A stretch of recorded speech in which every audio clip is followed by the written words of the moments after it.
tonight, we again present the famous Mr. Chameleon of Central Headquarters in his most famous cases of crime and murder. Brought to you by the makers of Bayer Aspirin. For those who do not know who Mr. Chameleon is, we give a quick sketch of his character. Born of a well-to-do family and a college man, he tried from childhood to live up to the name he bore, Chameleon, by taking on the color of whatever situation in which he found himself, appearing in endless guises, finally entering the police force where he became known as Chameleon, the man of many faces, the underworld's most dreaded man. Throughout this series, the listener will invariably know who Mr. Chameleon is, no matter in which disguise he appears. But the criminal he's tracking seldom does. Tonight we give you Mr. Chameleon and the case of death and the dependent husband.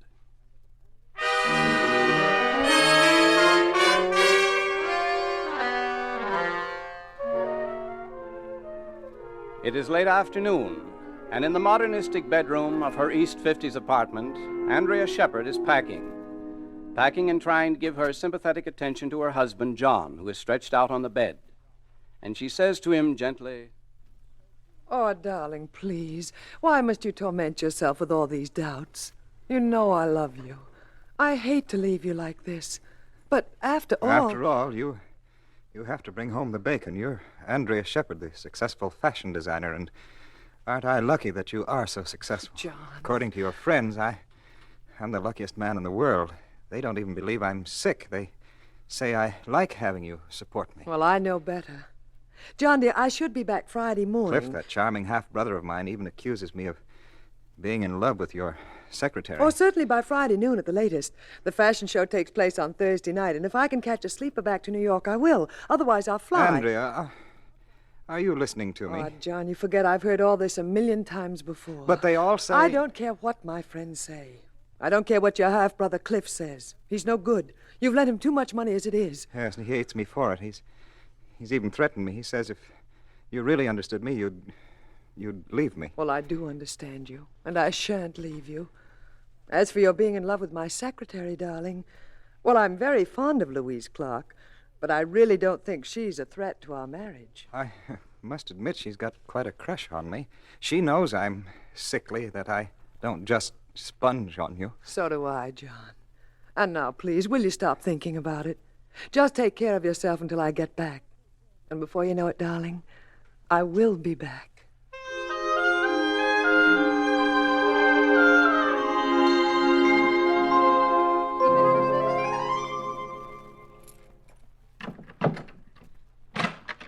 John, I'm home. John, sweetheart. Andrea. Oh, Andrea, thank heavens you're here. Well, Louise, what's the matter? He's dead. He's dead. Who? John. John. When I got here this morning to go over your mail, he didn't answer the bell. The superintendent let me in, and we found him in the kitchen, slumped over the table. He'd been dead for hours, Andrea. He'd been poisoned. John dead? No. No, he can't be. John! John!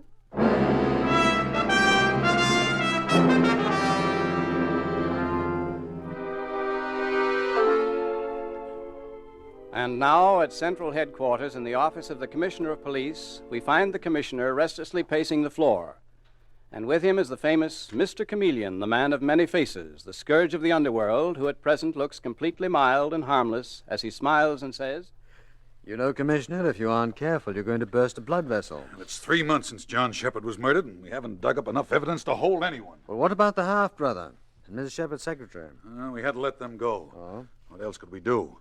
Louise Clark is an emotional, neurotic young girl who admitted she had an unrequited love for John Shepard. Unrequited love is a form of poison, too. Sure it is, Chameleon. But Andrea Shepard stuck by the girl, just the way she stuck by her hypochondriac husband. As for Cliff Shepard, the brother, well, he's a bad egg. Apparently he lived off John. Who lived off his wife.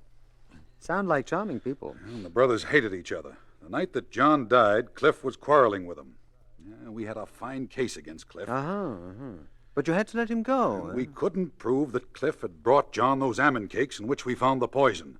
The bakery that sold them had 100 customers that day. So the poison was inserted later, eh? Well, nothing will kill the taste like almond flavoring. Exactly, Chameleon. Furthermore, we could find no trace of where it was bought. So we had to let Cliff Shepard and Louise Clark go. Now, don't start quoting that pet motto of yours, the innocent must be protected and the guilty punished. I'm not in the mood. It's still a good motto, Commissioner. I wish you'd been free at the time to take the case. After 3 months, the trail's pretty cold. Well, that has its advantages, too. After 3 months, the killer feels fairly safe. Look, Commissioner, let's send out a story saying the Shepard murder is an unsolved case. That'll make them feel even safer. All right. Good. Meanwhile, I want to meet Andrea Shepard, murdered man's wife, and her secretary, and Cliff Shepard. Let's see now, how'll I do that? What sort of a man would start courting a 3-month widow because he'd fallen in love with a picture in the papers? I'd say a fool, Chameleon. Yes. No, that's it. A fool. But an entertaining fool. With money in his pocket. Maybe he works for a big chemical company. Yes, I can see him, Commissioner. A natty dresser who laughs all the time at his own jokes. Yes, sir, Larry Whitlock is quite a card. Is that going to be his name, Chameleon? That is going to be my name, Commissioner. From this point on, I am Larry Whitlock.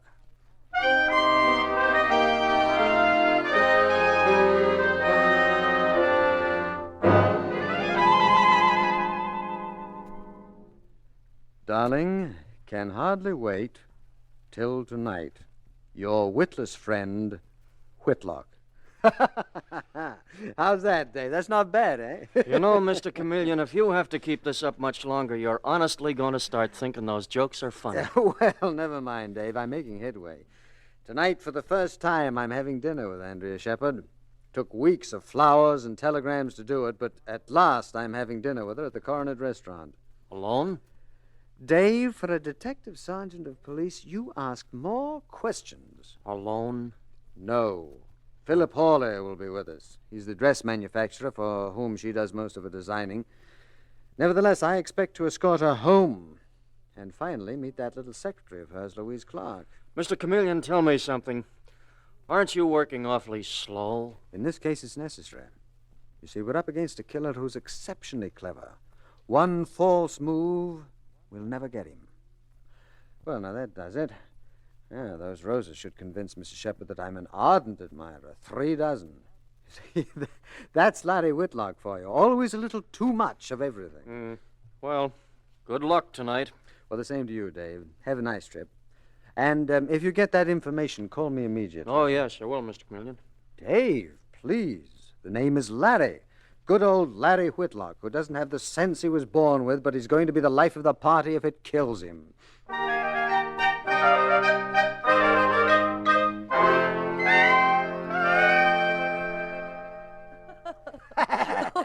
Oh, really, Larry, your humor is certainly not subtle. I don't know why I even laugh at it. Do you, Philip? Well, he doesn't. I haven't heard Mr. Hawley laugh once. I don't have to, Mr. Whitlock. You make up for it. Not bad, not bad. It's not bad at all.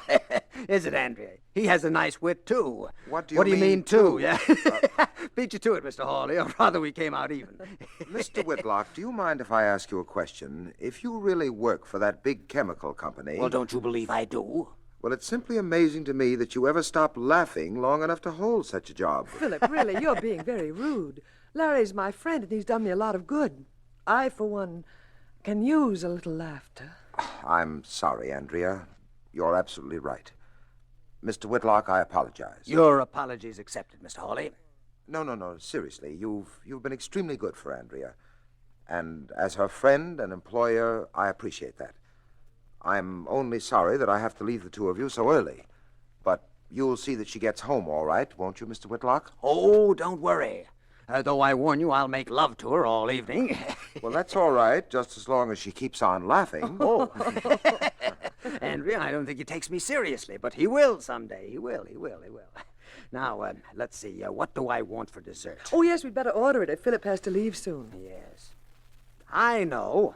That cake with almond filling that they make a specialty of here. I'm simply crazy about anything with an almond filling. Well, what's the matter? Oh, Andrea. Oh, darling, I'm so sorry. How stupid of me. I completely forgot about your husband.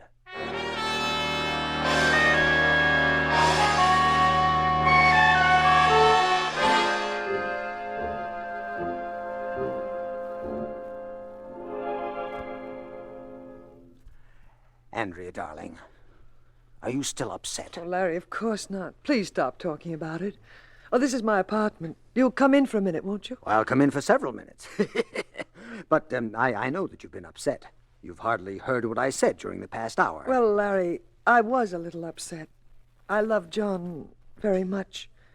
He was both my husband and my child. Well, who do you think killed him? Surely not your secretary. Now, you said you have her living here with you. Surely if you thought she'd killed him... Larry, Louise is a very tragic girl. But lately she's frightened me. She's even talked of suicide. No. In fact... No, I won't do it. You had no business to come here and threaten me this way. What's that? What's Louise? And someone must be with her. I'll come here as often as I please. And you won't make trouble for me.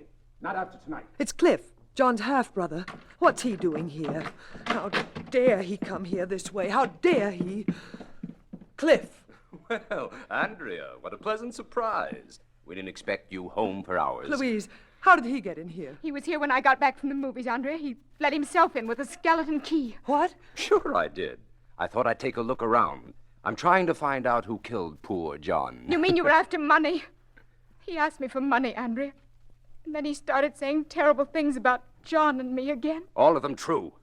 John himself told me you were so crazy in love with him, you scared him to death. Be quiet and get out. Oh, I know. You're so loyal, Andrea. Just the way you were loyal to your chiseler of a husband. I said get out. I'm fully convinced it was you who killed John. It was just too bad the police couldn't hold you. Well, let me tell you something. I heard from certain friends of mine that a man named Chameleon has been put on the job. The smartest detective in the business. You never know when he's around. You never know. Anyway, somebody better start watching his step. And what are you so scared of, old boy? Or shouldn't I ask? What? And where did you hear this rumor? Do you have friends in the underworld, eh? Who the devil are you? Andrea, who is he? This is a friend of mine, Mr. Whitlock. Larry, this is Cliff Shepherd. And this is my secretary, Louise Clark. How do you do, Mr. Whitlock? How do you do? And as for you, old boy, I wish I could say I was glad to meet you, but I'm sure you wouldn't want me to tell a lie now, would you? Huh? Very funny. Where'd you pick up this character, Andrea? Consoling yourself pretty quickly, aren't you? Listen, old boy. And don't call me old boy. I might suddenly decide to slap you down. Oh, really? You mean like this? Larry! Mr. Whitlock! What did you do to me? You threw me over your shoulder. How did you do it? Nothing to it, old boy. That's just something I studied in college. In fact, I majored in it. Shall I do it again? No. Well, then I suggest that you leave quietly. Andrea already has asked you twice. I, my friend, will ask you only once.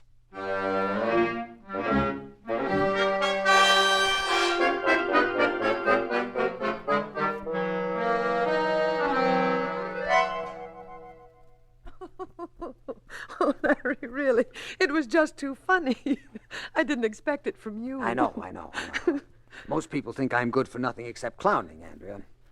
You know, if I were you, I'd be afraid of Cliff. I am. You also should be a little afraid of your secretary, Louise Clark.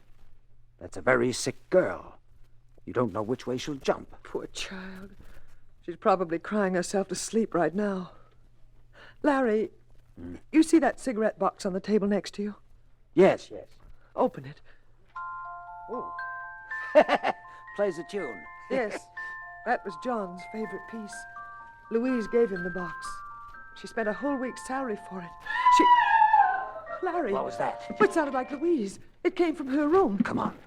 Louise, are you all right? Miss Clark? Try the door. It's locked. Locked? Oh, no. Louise, open the door. Oh, what's happening in there? Larry, what's happening? Get out of the way, Andrea. I'm going to break in the door. Louise. Miss Clark, what happened? Who did this? Oh, she's ill. Look, Larry, they're on the dresser. Some of the almond cakes, just like the ones that killed John.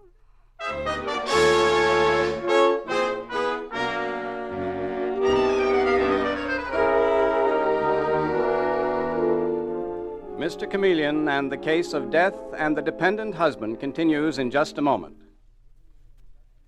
If frequent headache attacks are making your life miserable, by all means see your doctor. His knowledge and experience may make a new person of you. But whenever you have an ordinary headache, take 2 Bayer aspirin tablets with a full glass of water and see how quickly relief comes.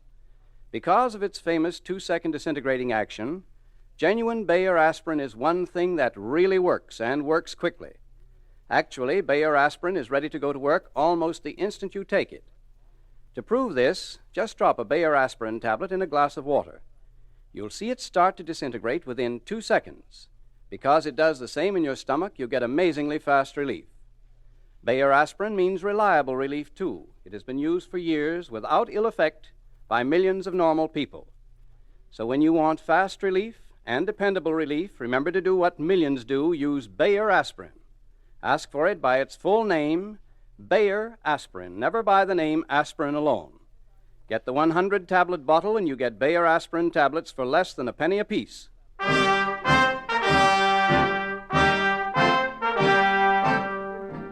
And now back to Mr. Chameleon and the case of death and the dependent husband. It is the following morning, and again we find Mr. Chameleon in the police commissioner's office. And this time it is he and not the commissioner who is pacing nervously about the room. How is Louise Clark? What's the latest report, Commissioner? I'm afraid she's still in a coma, Chameleon. I met her at the hospital, but she hasn't been able to talk, so we still don't know exactly what happened. Well, do they think there's a chance that she might die? Well, apparently there is. What about Cliff Shepard? He's gone. I'm not surprised. We sent out an alarm for him right after you telephoned, but he'd already skipped. Did they check on the almond cakes? Miss Clark herself had bought them. The baker was able to swear to that. He remembered her this time. She and Shepard certainly had a fatal taste for almond cakes. Well, Chameleon, you know as well as I do, it's the one thing that'll make that poison palatable. Quite right, Commissioner. Well, that's one way of killing yourself. You think that's what it was? Attempted suicide? Possible. Almost anything is possible now. Lord knows Cliff Shepard had plenty of time to put the poison in those cakes. Been there at the Shepard apartment for some time when Louise Clark got in from the movies last night. Well, Chameleon, does it occur to you that if Cliff murdered John Shepard, he might have hidden the poison right there in the apartment? Oh, of course. Well, Commissioner, I guess it's up to me to locate that poison. I wish you luck. The Shepard apartment was searched this morning. The boys couldn't find any trace of poison anywhere. If only Dave Arnold would get in touch with me. Well, apparently Detective Sergeant Arnold is having his troubles, too. That's the most elusive poison I've ever come up against. I'd better get me a search warrant. Hey, wait a minute, Chameleon. Do you really intend to search Mrs. Shepard's apartment? I do. I have a hunch the poison's still there. And, Commissioner, I want to get my hands on it fast. But how the devil will you work it? Now, you're disguised as Larry Whitlock, a gay young blade who's employed by a chemical company. What reason could you give her for searching the apartment? The very best reason in the world, Commissioner. I'm glad you find it so funny. I'm sorry. As Larry Whitlock, I have acquired the bad habit of finding myself amusing. But it'll pass. And seriously, I'm going to search that apartment. And believe it or not, Andrea Shepard will let me go ahead and do it.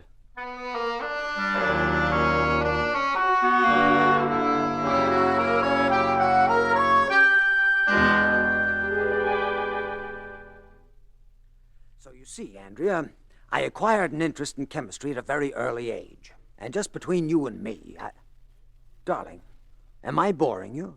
Because if I am, don't tell me. Oh, Larry, really? I haven't gotten a single laugh out of you all evening. Well, there are times when people don't feel like laughing. You seem to forget Louise may be dying. Oh. Did you go to the hospital this afternoon? Yes, she didn't even recognize me. I'm so frightened, Larry. I have a terrible feeling I may be next. Oh, no, darling. No, that's not possible. I'm here, aren't I? Not that that would stop it. Oh, Larry. Well, at least that got a little response. Andrea, I'm crazy about you. I'm simply crazy about you. No, please. No, I am. Now, don't pull away from me. I may be a clown, but I make love very nicely. No, Larry, no. Oh, Saved by the Bell. Oh, you see, you can't even be serious about your lovemaking. Honestly, Larry, I've never known such a character. Hello? If that's Philip Hawley, hang up. What's that? Oh, just a moment, please. It's for you, Larry, and Mr. Arnold calling you from Buffalo. Oh, well, thank you. I left this number down at the hotel. Hello, Dave? Yes? You did? Good. Huh? Okay, Dave. That means I can close the deal immediately. Bye. That was a fascinating conversation. Business? Yes, Andrea, a very big deal. And now, where were we? I was sitting with my left arm around Larry, you. wait, I have something to tell you. I shouldn't even have let you bring me home tonight. You see, my dear, I'm going to marry Philip Hawley. What? Yes. I'm not in love with him. I'll never be in love with anyone but John. But he's kind and so solid. Oh, and I'm not solid. Hardly. Oh, you're fun and full of tricks that amuse people. But I want someone I can lean on.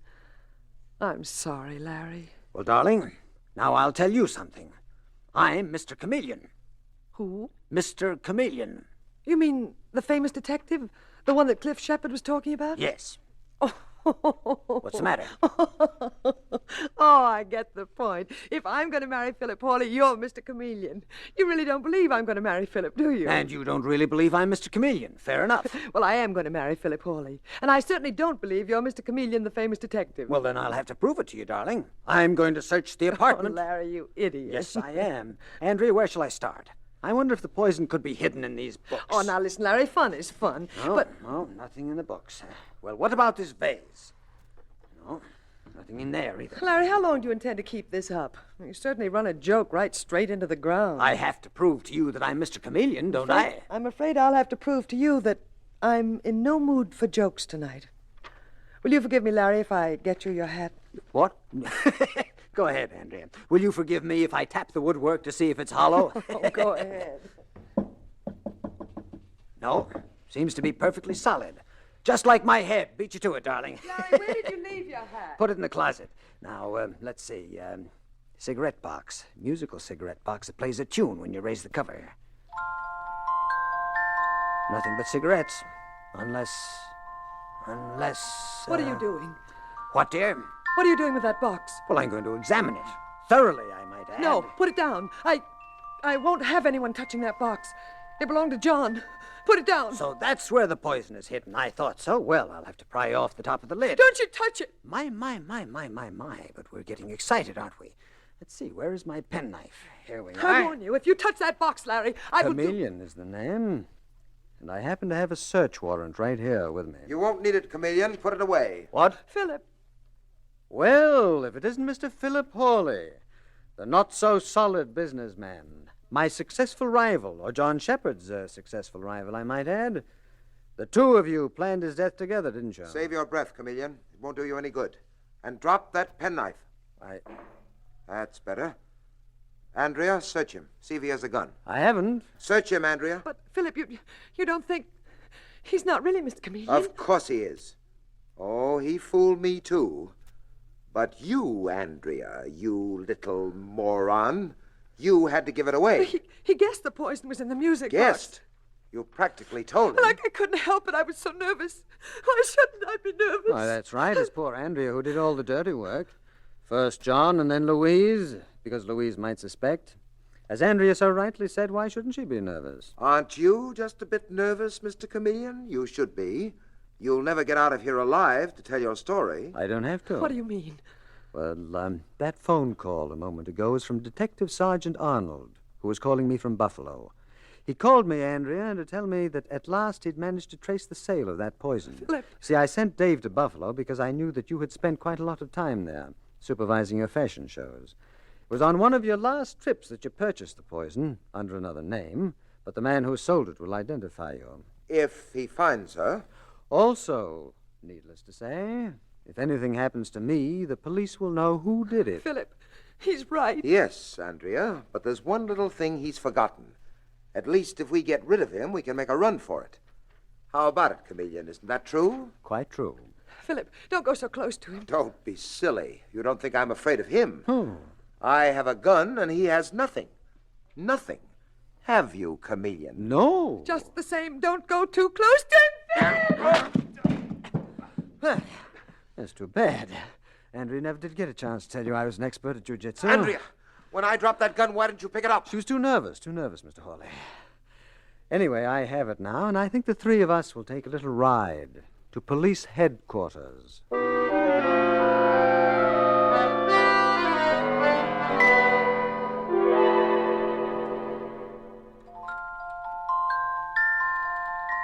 You see, Mr. Chameleon? They hid the poison right here inside the music box. Right under the edge of the lid. Very clever, Dave. Would you like to take a look at it, Miss Clark? No, please, Mr. Chameleon. I never want to see that box again. Okay, Dave, take it away. Yes, sir. Miss Clark, may I say something? You're all right now. The doctors managed to save you from that poison. But there's more than one kind of poison, you know. You must try to forget this. You must forget John Shepard. I will. I made up my mind I will, Mr. Chameleon. I was afraid I'd be accused of murder. There's only one thing I can't understand. Oh? Why did Andrea kill John? Why didn't she simply divorce him? I suppose that only a psychiatrist could really answer that one. My guess is that Andrea Shepard had played a part for years, and she loved it. She loved being the noble young wife. People felt sorry for her. They admired her. They wouldn't have admired her so much if she'd thrown aside a sick husband in order to marry Philip Hawley. You see, when I finish a job, I put aside my disguise. Andrea Shepard couldn't bear to put aside hers.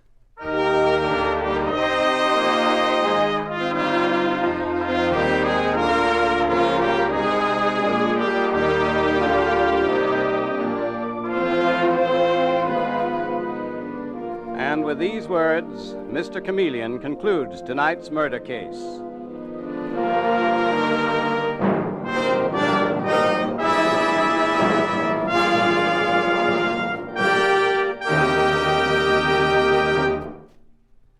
There's nothing as important as fast relief when you have an ordinary headache, and millions who want very fast relief use Bayer aspirin. For Bayer aspirin is ready to go to work almost instantly. Within 2 seconds after you take it, it starts to disintegrate. And that's why relief comes so quickly. Remember this, and remember, too, that Bayer aspirin is one thing you can take with complete confidence. We say this because no other pain reliever can match Bayer aspirin's record of reliability. Its record of use by millions of normal people without ill effect. So for fast and reliable relief, use genuine Bayer aspirin. And when you buy, ask for it by its full name, Bayer aspirin. Never by the name aspirin alone. Get the 100-tablet bottle and you get Bayer aspirin tablets for less than a penny apiece.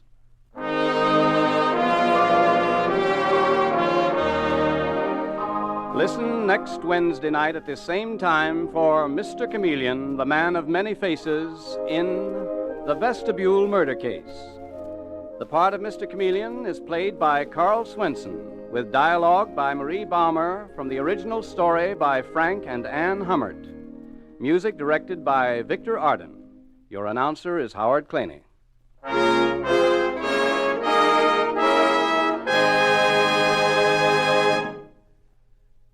After years of work, a revolutionary new toothpaste has been developed called Lion's Toothpaste. By actual laboratory test on scores of individual teeth, it gets teeth 2.5 to 5.5 times brighter than any of the 5 leading brands. Brighter by far than any other toothpaste. New Lion's Toothpaste does this because it's a new kind of toothpaste with a formula that's completely new and radically different. A remarkable toothpaste that cleans without soap and polishes without chalk. Try it. Ask for Lion's Toothpaste.